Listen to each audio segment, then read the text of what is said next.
नमस्कार। ये महाभारत कथा पूरी तरह से वेद व्यास महाभारत के ऊपर आधारित है। यदि आप इसका निरंतर श्रवण करते रहना चाहते हैं तो इस चैनल को सब्सक्राइब जरूर कर लें और आगे आने वाली सभी पॉडकास्ट के नोटिफिकेशन के लिए बेल आइकन को भी जरूर से प्रेस कर दें।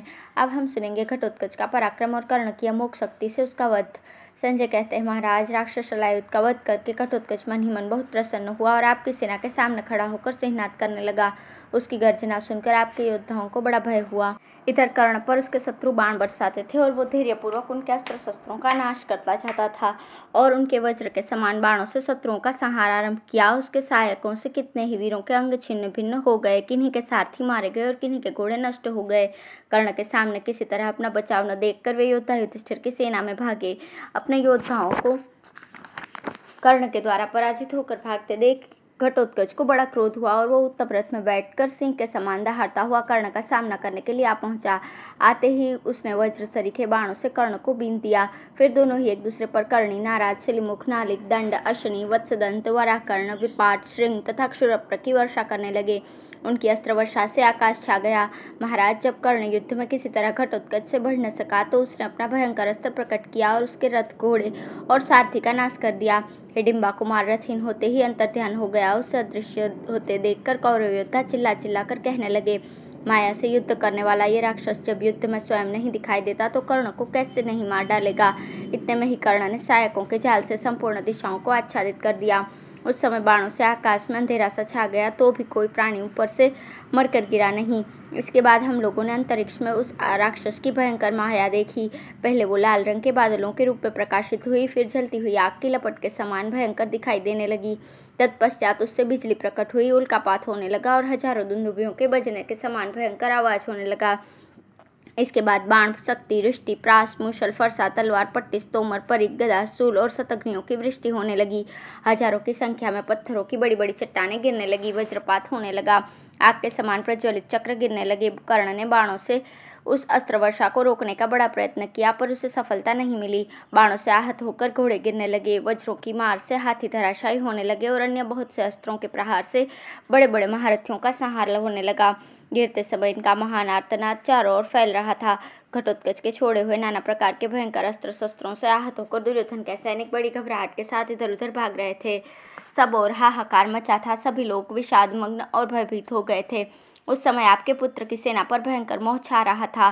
कितने ही सूरवीरों की आंतें छितरा गई थी, उनके मस्तक कट गए थे और सारे अंग छिन्न भिन्न हो रहे थे। इस दिशा में वे रणभूमि में पड़े हुए थे। जगह जगह चट्टानों से कुचले हुए घोड़े और हाथी दिखाई देते थे। रथ चकनाचूर हो गए थे। उस समय काल की प्रेरणा से क्षत्रियों का विनाश हो रहा था। समस्त कौरव योद्धा घायल होकर भागते हुए चिल्ला चिल्ला कर कह रहे थे, कौरवों भागो, ये सेना नहीं है, इंद्र आदि देवता पांडवों का पक्ष लेकर हमारा नाश कर रहे हैं। इस प्रकार जब कौरव विपत्ति के महासागर में डूब रहे थे उस समय सूतपुत्र कर्ण ने ही द्वीप बनाकर उनकी रक्षा की। वह सारी शस्त्र वर्षा को अपनी छाती पर झेलता हुआ अकेला ही मैदान में डटा रहा। इतने में ही घटोत्कच ने कर्ण के चारों घोड़ों को लक्ष्य करके एक शतघ्नि चलाई। उसके प्रहार से घोड़ों ने धरती पर घुटने टेक दिए। उनके दांत गिर गए, आंखें और जीभें बाहर निकल आई। फिर वे निष्प्राण होकर गिर पड़े। घोड़ों के मर जाने पर कर्ण अपने रथ से उतर पड़ा और मन ही मन कुछ सोचने लगा। उस समय कौरव योद्धा भाग रहे थे। राक्षसी माया से उनके दिव्यास्त्रों का नाश हो गया था तो भी कर्ण घबराया नहीं। वो समयोचित कर्तव्य का विचार करने लगा। इसी समय उस महाभयंकर माया का प्रभाव देखकर समस्त कौरवों ने मिलकर कर्ण से कहा, भाई, अब तुम इस राक्षस का तुरंत वध करो, नहीं तो ये सभी कौरव और भी नष्ट हुए जाते हैं। भीम और अर्जुन हमारा क्या कर लेंगे। इस समय आधी रात में इस राक्षस का प्रताप बहुत बड़ा हुआ है, अतः इसका ही नाश करो। हम लोगों में से जो इस भयंकर संग्राम से छुटकारा पा जाएगा वही सेना सहित पांडवों से युद्ध करेगा। इसलिए तुम इंद्र की दी हुई शक्ति से इस भयंकर राक्षस का संहार कर दो। कर्ण, सभी कौरव इंद्र के समान बलवान है, कहीं ऐसा न हो कि इस रात्रि युद्ध में सबके सब अपने सैनिकों सहित मारे जाएं। निशीथ का समय था। राक्षस कर्ण पर निरंतर प्रहार कर रहा था। सारी सेना पर उसका आतंक छाया हुआ था।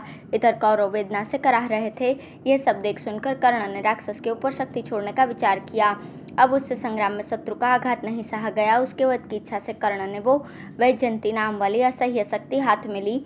महाराज, ये वही शक्ति थी जिसे न जाने कितने वर्षों से कर्ण ने अर्जुन को मारने के लिए सुरक्षित रखा था।